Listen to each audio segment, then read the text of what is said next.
I got a fun one here today. This is the Maltby DRT line of wedges. These have some of the most interesting technology that you'll find in a wedge, all for a price that you'd probably have to pinch yourself and think that you were dreaming, because a head is $69 and fully built you can get this wedge for $79 on golfworks.com. We're gonna put it through the test on a number of shots here today in some interesting conditions. It's a little dewy here in the morning. We're in Florida in the Bermuda, which can be sticky and tricky as well. We're gonna do all that here in just a second, but first, let's take a closer look at the tech packed inside. All right, here's your closer look at the DRT S grind wedge. I've got the 56 here at 12 degrees of bounce. Now, a ton of options, by the way, on the GolfWorks site, anywhere from 48 to 62 degrees. Today, I've got the 56 and the 52. I've got the DRT S. That S stands for shallow grind. There are a number of grinds available, including the shallow grind, an all-purpose grind, a gap wedge grind specifically for hitting shots in the fairway, and a glider grind, which is going to be the thickest, most forgiving bounce on their wedges. So a lot of different options of grinds, but we'll see how this one does with the 56. Now, these things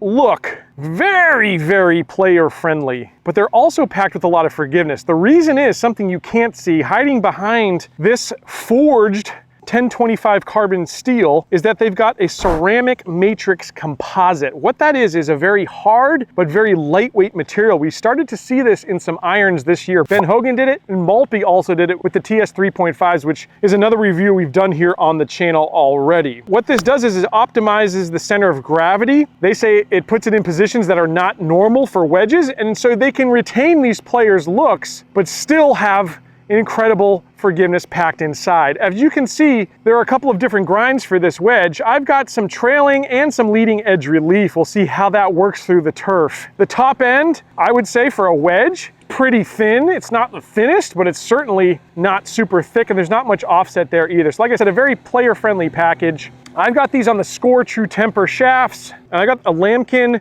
medium Superstroke branded grip. Lambkin and Superstroke have merged here recently in the golf world. So all in all, I'd expect this to have some really nice feel being a forged wedge, but also have some really nice forgiveness with that technology packed inside. Let's find out. Let's take it on course. All right, one of the hardest shots in golf is what we're going to try to attempt right here. I've got to cover a massive bunker, and I'm short-sighted. There's not a lot of green to work with, so I've got to land it somewhere between the bunker and the hole. On the apron would probably be ideal for this shot. I'm going to open up the 56-degree wedge, and I'm going to swing right underneath the ball, hopefully with some nice, quick hands. Oh my gosh, that is nearly perfect execution. I'd like to leave it just a little left of that spot, but in terms of how far I flew it, that was, that was special. Oh my gosh. Because of a little bit of a way this green is sloped, they roll out just a little bit more, but I'm very happy with that. That might be the best of the bunch. Really nice that with this particular wedge grind, it's very versatile. So I can open it up for this shot, and this wouldn't even be the club I would normally use. I'd normally be using a 58-degree wedge, but I'm opening up this 56 pretty wide. It's sliding under perfectly. And that is 4 shots executed as good as I could possibly do. So for one of the hardest golf shots I would potentially face out on this golf course, this thing came out smelling like a rose as far as I'm concerned. So I love being out on the golf course. If you've been following the show, you know that I've kind of been on a weight loss journey here over the last couple of years. I lost over 50 pounds doing the show, which is incredible. But it is so hard and can be so overwhelming to really just maintain that, to eat healthy when I've got kids.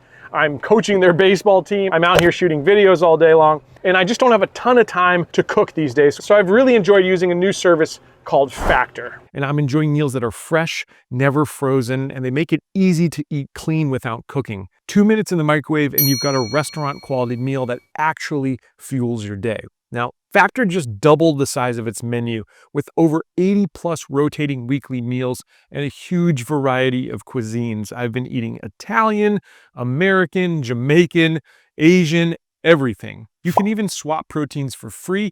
If you love chicken but hate pork, for instance, they've got you covered. They've also introduced more balanced meals for all kinds of goals, from high protein to calorie smart. I'm personally on a keto diet, so I chose those ones for me, and every single one I tried was unique and delicious with super high quality ingredients. For me, Factor takes the guesswork out of eating smart. Whether I'm heading to the range or filming all day, I can grab a quick, clean meal and stay consistent with my goals. So I highly recommend you take a look at Factor yourself. Head over to factor75.com or hit the link below that's down in the description and use our code LPTFB50 to get 50% off your first box and free breakfast for an entire year. It's a great deal. All right, we're up here at the forward tees. I'm gonna pull out the 52-degree wedge. We've got a 103 shot. And I'm gonna try to flight this one down and we'll see what kind of spin we get. Narrow little landing area as well, because we got a bunker on both sides of us. So we gotta be accurate too. Whew, it's on a good line. Gotta give it a little bit more though. I think we caught just the front of that green. Nice turf interaction, nice feel off the club face. I just have to give it a little bit more oomph. That should be it right there. Man, it hit and really spun back. I still got to hit it a little bit harder, but I can already see the spin on these. Looks to be exceptional. I like them being a little heavier weighted too, because it wants me to really get down on it and drive into the ball. If you watch the show, you know, my misses are generally thin. I usually kind of come up on the ball. With that little extra heaviness in the swing weight, I really feel like I've got to come down over top of the ball. When I do that right, I make a nice divot. And we get a nice result like that. Again, I think that checked back a little bit. We're gonna check the pitch marks while we're up there, but that felt really good. That is the distance I need to hit it. Just a little right of that, it'll be perfect. I'm probably just a little left of that one. But let's see how it reacts to the green. Again, real nice. All right, I know I've got one a little bit better in me. Now I've got the distance. There we go. And again, nice checkup. Let's go check those pitch marks and see how we did. Our first one, I think, landed right in here, basically. And it kind of kicked forward, which was nice. So we actually made the green. Our second one landed right here and also kicked forward just a little bit. So both of these are on the green, but these obviously are considerably better. We got a pitch mark right here, kicked forward, then really kind of grabbed and stopped. And this is just past the pin a little bit. This one sort of hit the hill and it rolled down a little bit. And over here we landed just in front of the pin and rolled just past the pin. So again, it kind of, at least to my eyes, hit, took one hop and sort of stuck there. Of course, two things working against us. First off, the ball I'm playing is not the spinniest ball out there for sure. It's more of a distance-focused ball. And secondly, it's morning out here. It's a little dewy, so we're not gonna get a ton of grab. But I think it was pretty ample for that type of shot. All right, so on this test here, we're just on the fringe, on the apron here, as you can see. And I just want to get a feel for speed and stopping power with this 56-degree wedge. I've got kind of a downhill, right to left breaker. I'm hitting more of like a bump and run type of shot. Let's see what we get.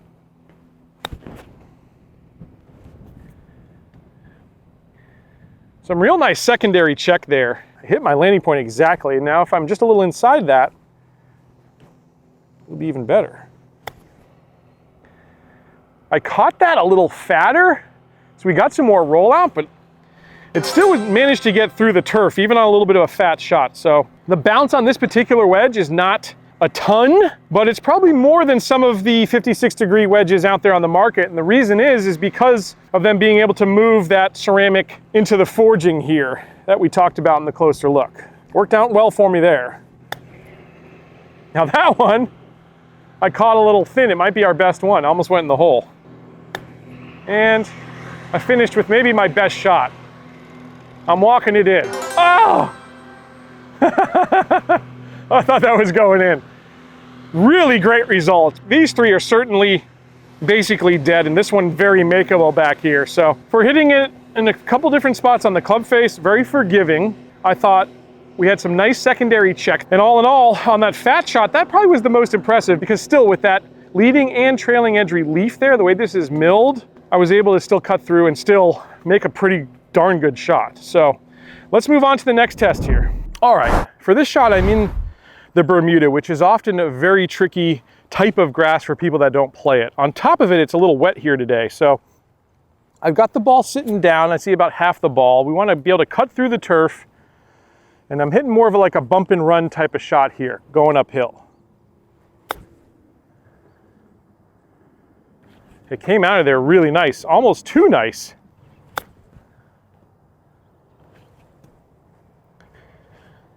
With this 56-degree wedge, it's a little harder for me to control the distance for such a short shot. I'm just not used to using this particular loft. For shot 3 here, I'm gonna make a little adjustment to try to take some speed off. So I'm gonna open up the face of this, and as well as open up my body to adjust for how this will come off the club face. Should generate a little bit more spin, and certainly did. Much better result there. One of the hardest things to do in golf is to pull off the same shot twice in a row. Let's see if I can do it. Yep, pretty close. Pretty close. Ooh, just burned the edge. So with a little adjustment there, we made a significant improvement. And again, I'm really pleasantly surprised the versatility around the greens. Let's go to the next test. All right, hopping into the bunker here, and we've got enough green to work with, but it's not a ton. So we'll see how we slide through the sand with the 56. You can see it really wanted to grab up there. Not bad, not bad. Again, I would normally play this shot with a 58-degree wedge. So I'm gonna open this up even a little bit more. There we go, a little better result on shot 2. I'm not a person that puts an incredible amount of spin on bunker shots anyways. So I'm not the best bunker tester in the East here, but that was sure a good shot. Let me take one more.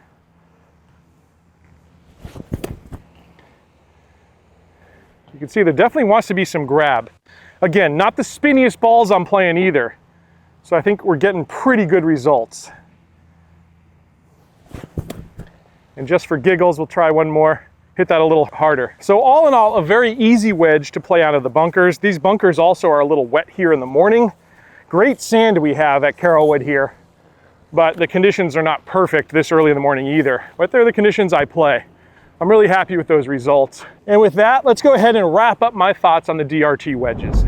All right, so like all clubs we test on this channel, I've got 5 ranking criteria. And for wedges specifically, it's going to be feel, spin, versatility, aesthetics, and value. Let's start off with feel. The feel of these wedges are as good as it gets. A full 5 out of 5 for me. It's really nice to have a forged wedge. Often, sometimes you sacrifice things like spin with that, but again, I think the technology really has made up for it. And that's our next category, in fact, spin. I'm gonna give these 4.5 out of 5 for spin. I got some really nice secondary checkup. I think they did really well for spin in conditions here in the morning that are not optimal, being a little bit more wet and dewy. So great job there. In terms of versatility, having all those grind options, as well as the way they're ground, especially on this S grind, for me, with that relief towards the trailing and leading edge, very versatile wedges. I'm gonna give them a full 5 out of 5 for versatility.